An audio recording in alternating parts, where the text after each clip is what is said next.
Hello everyone, Bob here, and welcome to the Voice of the Movies. And this is my weekly show where I feature a different film soundtrack and I give you my thoughts on it. This week, unfortunately, what I had planned on reviewing was Waxworks' latest release, but unfortunately, it's been stuck at the local distribution center at the post office since Monday, so I don't have it yet. It'll probably come first thing Monday morning.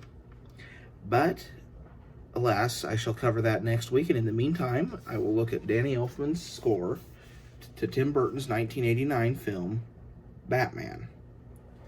This is the Mondo pressing of that album, and it's very good. It's all things. I've never had bought a Mondo release, and I've been disappointed in the quality that I've received. So let's take a look at the art and everything, and then I'll give you my thoughts on the score itself. Here's the front cover. Open up the gatefold here. You have Jack Nicholson's Joker over there.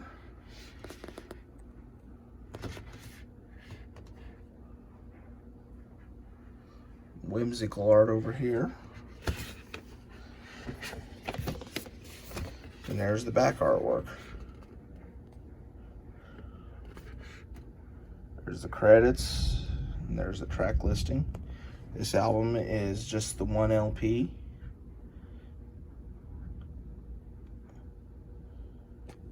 Here's the Obi.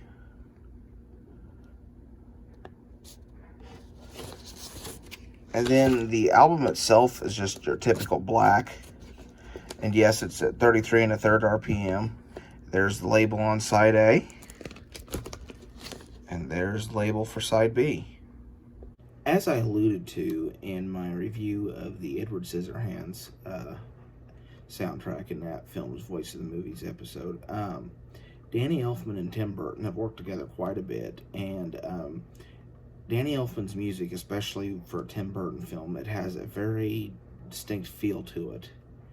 And when the two of them work together, the scores often have an otherworldly feel to them, and this isn't immune to that.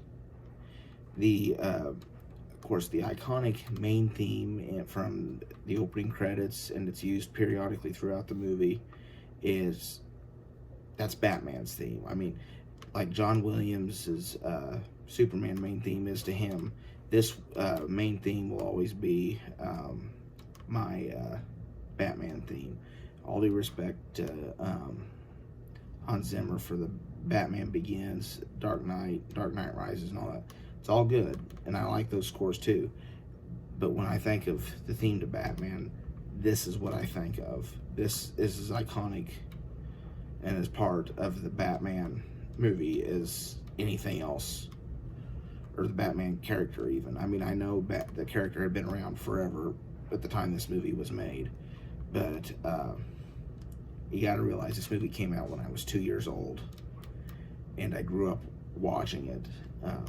Watched it till I wore a tape out even, and this, maybe for nostalgia above all other reasons, this is the Batman theme to me, and it always will be. Most of the tracks on side A aren't very long. They're less than 2 minutes for the most part. There are a couple of notable exceptions. The First Confrontation and Batman to the Rescue, and both of them are very action-y in terms of they accompany some action set pieces on the screen, and they have a myriad of the Batman themes in there, and so is the Joker's theme, and it just all works together. Track 8 on side A, actually the last half of it, if you're familiar with the movie, it's when Joker is cutting up pictures of different things, and Bob brings some more pictures, and he finds a picture of Vicky Vale, and in the middle of that it switches from just, you know, the otherworldly typical Danny Elfman stuff, and it goes into this weird rendition of Beautiful Dreamer, And oddly enough, for some reason, that was perfect for that scene. It just, if you'd played Beautiful Dreamer just the way it's normally played, it probably wouldn't have worked as well. But there's something off about it, just like there is with the state of Joker himself, and it worked. It worked really, really well. Side B of this track, or side B of this record, is the side I really, really like. Other than the love theme that's a minute and a half, which is odd and whimsical in its own way. You get Charge of the Batmobile, Attack of the Batwing, Up the Cathedral. You know, it's very much the big set piece at the end from the parade with Joker's balloons and everything, then up that big cathedral, which of course could only be in a Tim Burton movie, the way that is played out on screen. And Danny Elfman's score matches it perfectly. It's actiony, it feels otherworldly, it's perfect. This is probably the perfect score for this movie. The action and stuff, it feels very, you know, it does its job, it gets you excited, but at the same time, it still has that off-kilter, otherworldly feel to it.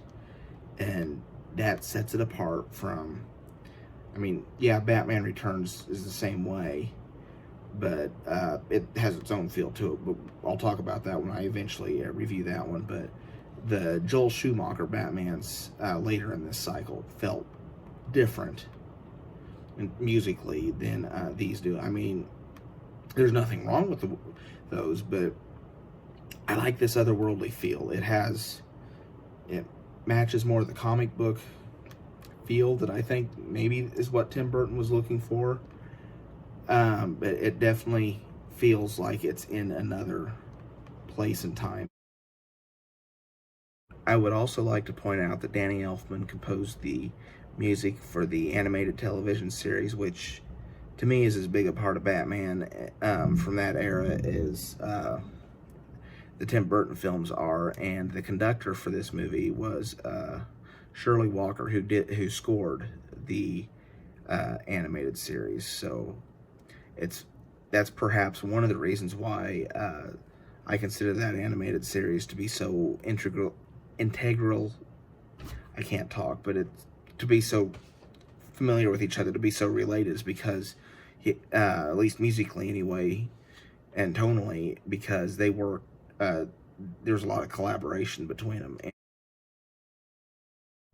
In my review of the Superman score by John Williams, I said that was probably my favorite superhero score of all time, and I stand by that, but this would be a very close second. The score is perfect for this movie. If you're a fan of Batman, if you're a fan of superhero scores, if you're if you're a fan of Danny Elfman and Tim Burton collaborations, this is a must-have in my opinion. And this particular pressing by Mondo is superb. It's top-notch. I recommend it. Pick one up. That's all I've got for this episode of Voice of the Movies. Thank you so much for watching. If you enjoyed this episode, please give me a like and please consider subscribing to this channel. I try to have new videos up daily. Voice of the Movies is a show I do on soundtracks. I try to do it every Saturday. Internet willing. If you follow me enough, you know that the part of the world I live in, the internet is, some days it's really good, some days it's non-existent, but internet willing, every Saturday you'll have a new soundtrack review. Follow me on Facebook or Twitter. I'll try to keep you updated as best I can there. And thanks for watching, guys. This is Bob, signing off.